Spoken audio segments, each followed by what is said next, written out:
0412-700-7606, 0412-700-7606 es nuestro WhatsApp. Ustedes, como siempre, son bienvenidos con sus preguntas y comentarios. Por allá hay varias personas que se molestan porque no les leemos el mensaje, pero bueno, hacemos lo posible. Nos llegan muchos mensajes en el día y estamos agradecidos, por cierto, por eso. Gracias a todos los que escriben a través de nuestro WhatsApp. Quisiéramos poder leerlos todos, pero lamentablemente los tiempos no nos ayudan acá. Mauro Zambrano está con nosotros en estudio del Sindicato de Hospitales y Clínicas, trabajadores de hospitales y clínicas. Mauro, gracias por estar acá.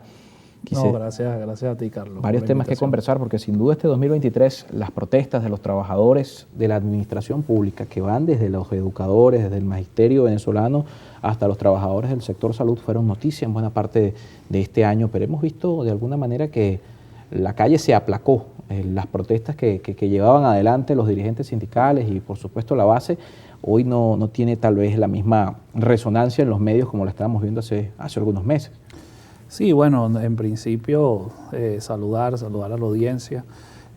Bueno, los trabajadores, no porque se hayan aplacado las protestas signifique que están satisfechos. Eso es algo que hay que aclarar, ¿no?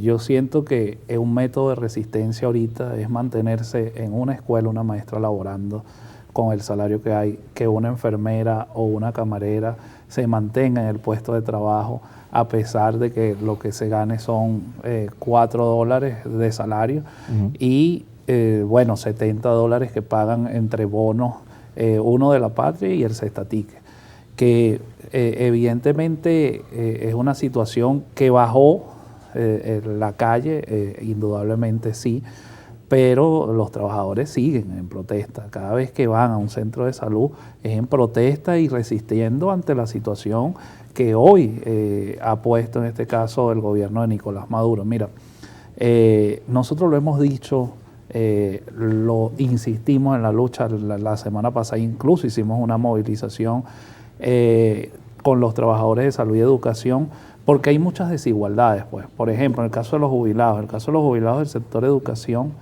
ellos no reciben cestatique en las escuelas nacionales, pero nosotros en salud, los jubilados reciben cestatique. Entonces, imagínate... que hoy representa un monto mayor que el salario. Por supuesto. Entonces, pero lo mismo pasa con los trabajadores eléctricos, que el dirigente eléctrico Starling, que está en el estado Falcón, Starling Bracho, me dijo, cónchale, Mauro, ¿cómo es posible que después que aumentaron el cestatique, le quitaron el cestatique a los trabajadores eléctricos? Entonces, medidas unilaterales, medidas que tienen que ver con el salario, medidas que no hay condiciones de trabajo ni para el sector salud ni para nadie, y que bueno, no hay sancionados. O sea, aquí el único sancionado es el trabajador, pero el gobierno prácticamente y los funcionarios que abusan por cualquier, podríamos decir, por despidos, por jubilaciones forzadas, porque en el sector salud se dieron en menos de un año más de 20.000 jubilaciones, muchas de ellas sin el debido proceso, y de ahí hay 49 dirigentes sindicales. O sea, ¿cómo es posible que tú quieras descabezar la organización sindical simplemente por la protesta? O sea, hay nuevos métodos, pero además también tienes dirigentes presos.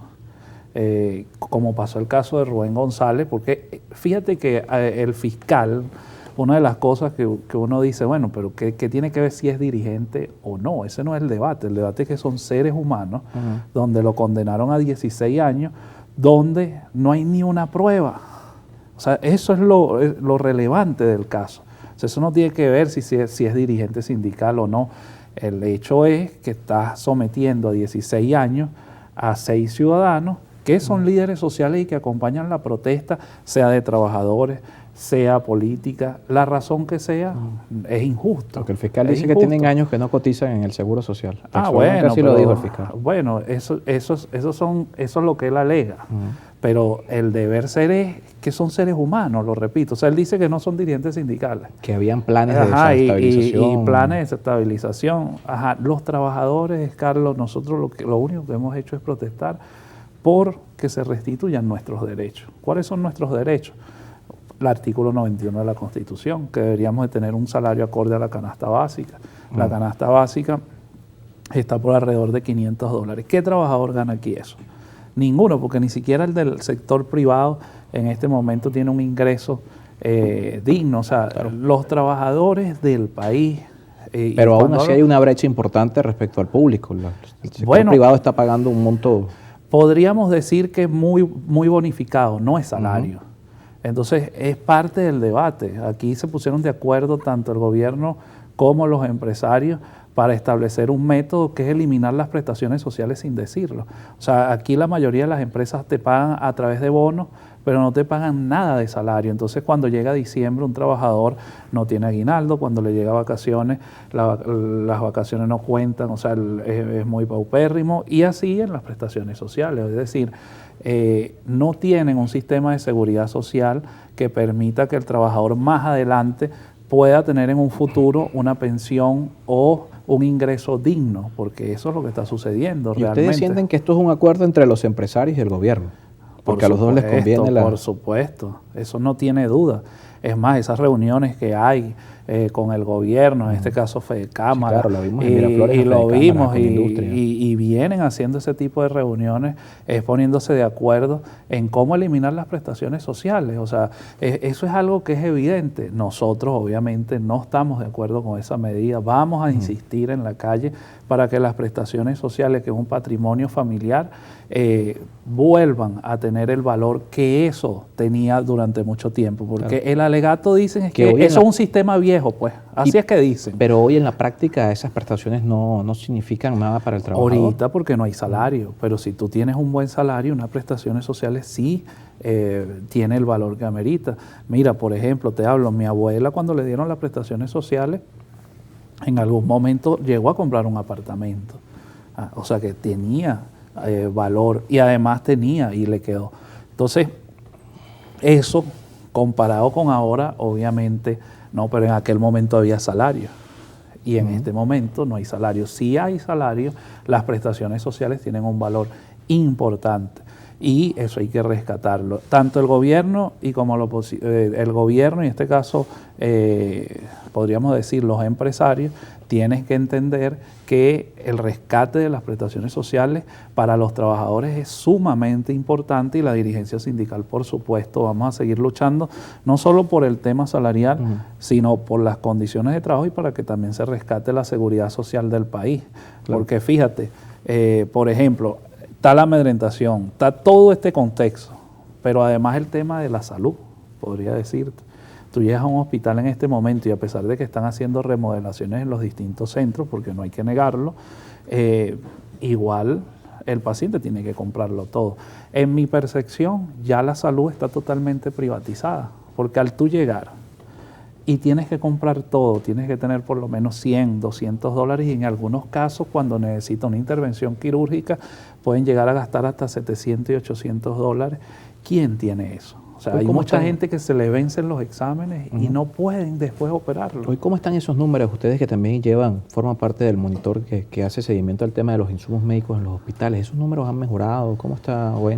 ¿O se mantiene la No, la atención se da porque el paciente lo lleva absolutamente todo, pero el déficit de insumos sigue siendo bastante alarmante. O sea, estamos hablando de 60%. Todo depende de cómo, claro, de qué hospital llegue, porque hay hospital donde hay una cosa y de repente aquí no hay. En el Vargas hay una cosa, en el Clínico hay otra, y así sucesivamente.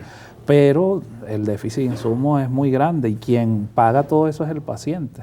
Pero entonces a eso añádele el déficit de personal, que además nos sorprende esta medida de jubilar a tantas personas, tenga o no tenga criterio de jubilación. Y eso lo está haciendo Ulises Rojas, que es el jefe de recursos humanos a nivel nacional.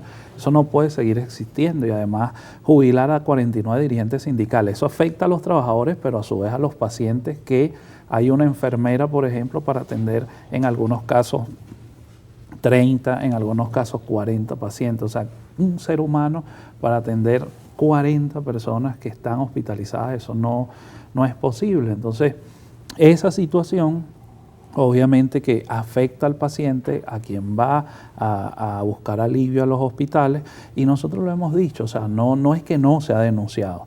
la denuncia persiste, la denuncia sigue y por supuesto, Carlos, que nosotros vamos a seguir insistiendo. Claro. Seamos 200, seamos 300, seamos 500, otro día seamos muchos más porque logramos movilizar más de 100.000 personas a nivel de todo el país, el movimiento sindical y los trabajadores en un solo propósito que es el salario. Claro. Y yo estoy seguro que eso va a volver porque los trabajadores, a pesar de que están haciendo distintas cosas para poder sobrevivir, también tienen claro que hay que luchar por el cambio de este país. Hay un tema de fondo en todo esto y es ¿de dónde salen los recursos? Porque el Mauro Zambrano habla de un acuerdo entre empresas, Estado, en función de eliminar las prestaciones sociales, pero tanto las empresas, si no tienen capacidad productiva y no generan recursos, no tienen para pagar buenos salarios. Y lo mismo pasa para el Estado. Si el Estado no tiene capacidad para pagar los sueldos, lo decía Jesús Farías hace poco en una entrevista, que el Estado no es que no quiere pagar un sueldo, es que el Estado no tiene la capacidad de hacerlo. ¿Ustedes cómo ven esa realidad o esos argumentos? Mira, yo creo que son argumentos que no van, porque el país en su momento tuvo, con el tema petrolero, el barril de petróleo en más de 100.000, ahorita llegó Cisgo. O sea, llegó una empresa petrolera que están produciendo también, que tiene un nombre muy famoso, lo que pasa es que no lo recuerdo. Chevron, por ejemplo. Ellos están haciendo lo que deben hacer. El problema es que los recursos no son destinados a los trabajadores. Por ejemplo, ahorita Portugal van a entregar unos recursos que es 1.500 millones de dólares. Ajá. Ahí está en cuenta los trabajadores, es una pregunta que nosotros nos hacemos. Tienen que poner en cuenta a los trabajadores en esos recursos porque al final hay muchos trabajadores del Estado que son de servicio, pero aquí también las empresas básicas de Guayana, el tema del oro, aquí hay ingresos. El problema es que no se le da prioridad a los trabajadores porque simplemente tienen una política que conlleva a hacer grandes eventos, a mantener una ficción, incluso hacer grandes conciertos. O sea, yo estoy seguro que invierten más en un tema partidista y para mantener la figura que en los trabajadores. Entonces, esas prioridades hay que establecerlas para que los trabajadores tengan un mejor ingreso. Yo estoy seguro que sí lo pueden hacer. Eso se nota. O sea, cuando tú ves a un ente gubernamental o cuando tú ves que hay ministerios que pagan más que otros, porque eso también sucede aquí. Sí, claro. Aquí hay gente que gana mucho más, como dicen, por debajo cuerda, pero a los trabajadores que están echándole piernas en los hospitales y a los maestros en las escuelas le pagan una miseria. Eso también genera mucha molestia.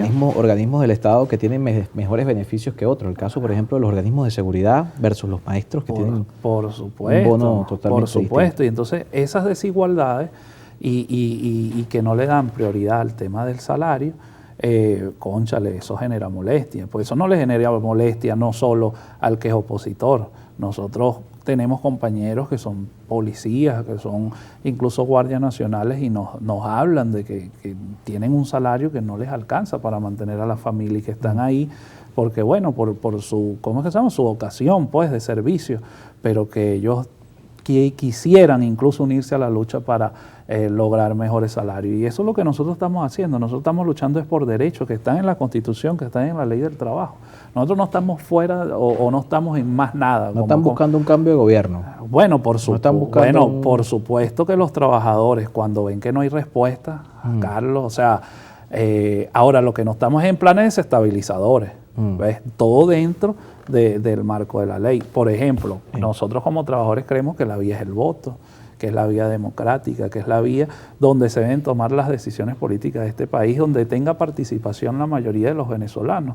Entonces, ante eso, porque yo esté en contra de cómo han venido gobernando, entonces te van a criminalizar. Eso no puede seguir existiendo. Y esas jubilaciones y todos esos métodos que hacen es a trabajadores que generan incomodidades y que tienen comentarios, pues, que hay un descontento bastante importante, entonces lo están jubilando para ingresar personas que no incomoden. Que no incomoden. Nos toca revisar rápidamente algunos comentarios para Mauro Zambrano. Por acá nos escribe Jesús Gildes de Trujillo. Excelente espacio. Pregúntele al invitado qué sabe sobre un aumento salarial en septiembre.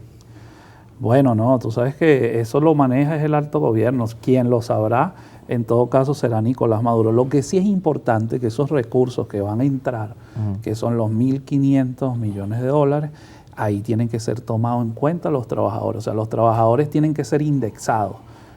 Así sea con una bonificación o sumárselo al salario, que es nuestra propuesta. Nuestra propuesta siempre va a ser que sea salarial, porque eso genera prestaciones, genera aguinaldo y genera bienestar pues, a la familia. Pero es que no se le nota la intención, chicos. Ese es el problema que tenemos. Por eso es que nosotros los trabajadores tenemos que insistir en la lucha y ser partícipes de los cambios que pueden venir, porque también como trabajador yo te digo, yo escucho a la gente, o sea, normalmente como estamos pues, y vamos a los hospitales, y hace falta también unidad política para derrotar esta situación que estamos viviendo. Pablo Aguirre, con esto finalizamos. Desde San Carlos, Estado Cojedes, pregunta para el invitado, por allí se escucha que van a dar un bono de $150, ¿qué sabe Mauro Zambrano de...?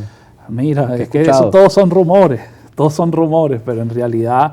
De tener certeza pero había o no. unas mesas, la OIT, de tener certeza, sí, tener certeza, eso no existe, porque al final aquí no se toman decisiones donde tenga participación la dirigencia sindical, donde tenga participación el gobierno y los empresarios.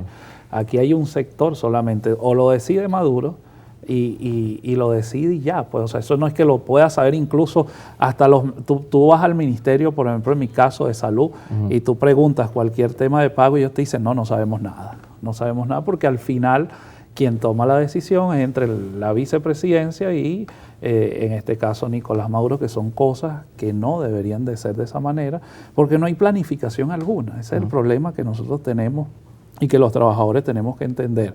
O sea, aquí el gobierno va pagando mientras va viendo si le va bien o le va mal. Lo cierto es que a nosotros no nos está yendo bien y somos los afectados, los que hemos cargado esta crisis y bueno, lo que nos corresponde es seguir luchando, tanto los educadores, los trabajadores de la salud y todos los trabajadores públicos sin miedo, porque una de las cosas que el amedrentamiento existe y eso siempre va a existir, pero nosotros tenemos que estar firmes en la lucha, firmes en nuestros ideales para lograr un objetivo que es salario. Quien llegue ahí va a encontrar el movimiento sindical activo, a los trabajadores activos. Haciendo el mismo reclamo. Haciendo el mismo reclamo. Muchísimas gracias, Mauro, por acompañarnos esta tarde. Mauro Zambrano con nosotros del Sindicato de Trabajadores de Hospitales y Clínicas. Nos toca despedir agradeciéndoles como siempre que nos acompañen en este encuentro desde la 1 de la tarde. Mañana estará con nosotros en estudio Claudio Fermín y también Eustoquio Contreras, programa dedicado de lleno al tema político. Los esperamos a la 1 de la tarde.